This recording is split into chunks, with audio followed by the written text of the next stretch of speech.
नमस्कार दोस्तों, मैं रुद्र फिर से आपका बहुत बहुत स्वागत करता हूँ आपके अपने चैनल इंस्पायरिंग मोटिवेशन स्टोरीज में।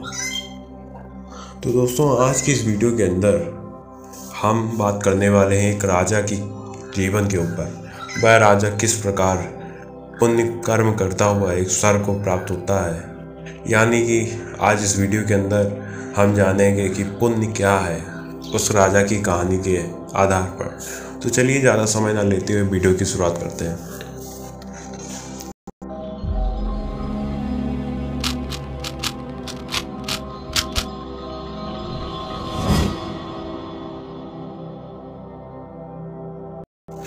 तो एक राजा बहुत बड़ा प्रजापालक था।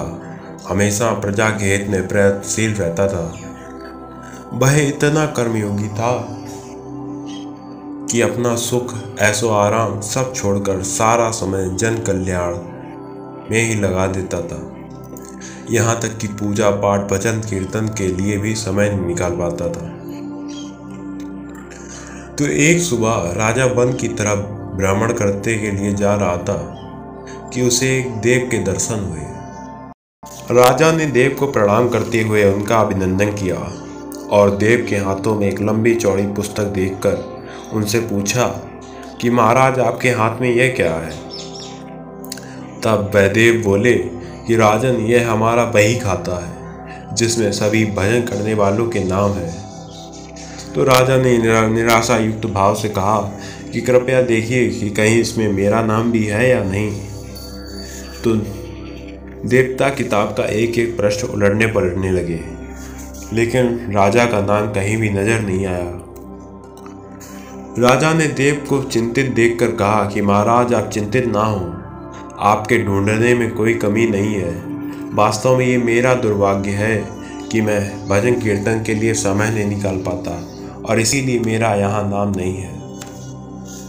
तो उस दिन राजा के मन में आत्मग्लानि उत्पन्न हुई, लेकिन उसके बावजूद उन्होंने उसे नज़रअंदाज कर दिया और पुनः परोपकार की भावना के लिए दूसरों की सेवा में लग गए।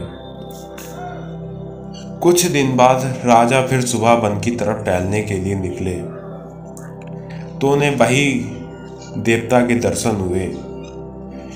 इस बार भी उनके हाथ में एक पुस्तक थी। उस पुस्तक के रंग और आकार में बहुत भेद था और यह पहली वाली से काफ़ी छोटी भी थी।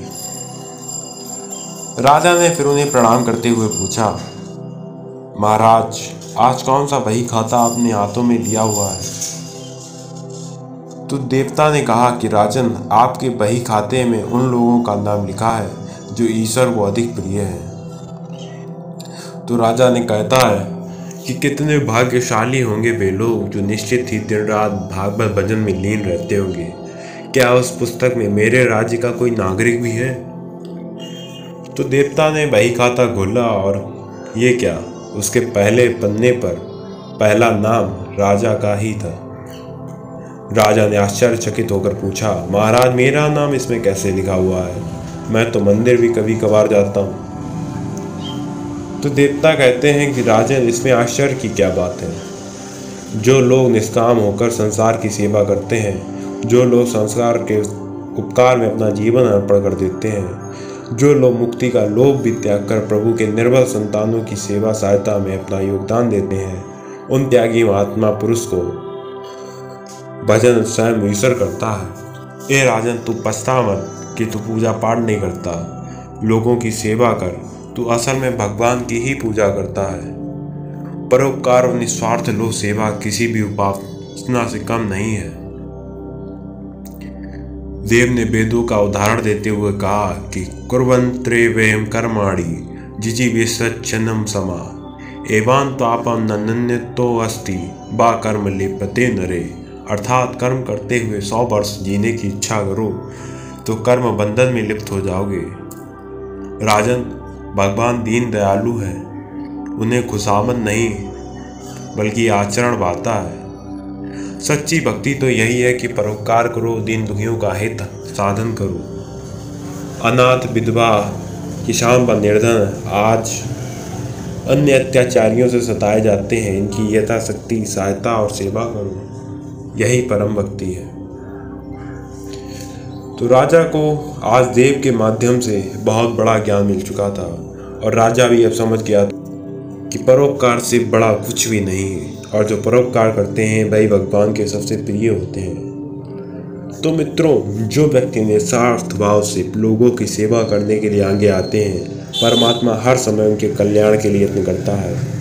हमारे पूर्वजों ने भी कहा है कि परोपकाराय पुण्याय भवति, अर्थात दूसरों के लिए जीना, दूसरों की सेवा पूजा समझकर कर्म करना, परोपकार के लिए अपने जीवन को सार्थक बनाना ही सबसे बड़ा पुण्य है। और आज आप ऐसा करेंगे, स्वतः ही आप ईश्वर के प्रिय भक्तों में शामिल हो जाएंगे।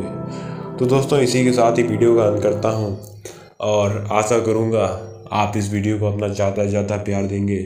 तो चलिए, इसी के साथ ही मिलते हैं किसी अन्य वीडियो में नए टॉपिक के साथ। धन्यवाद।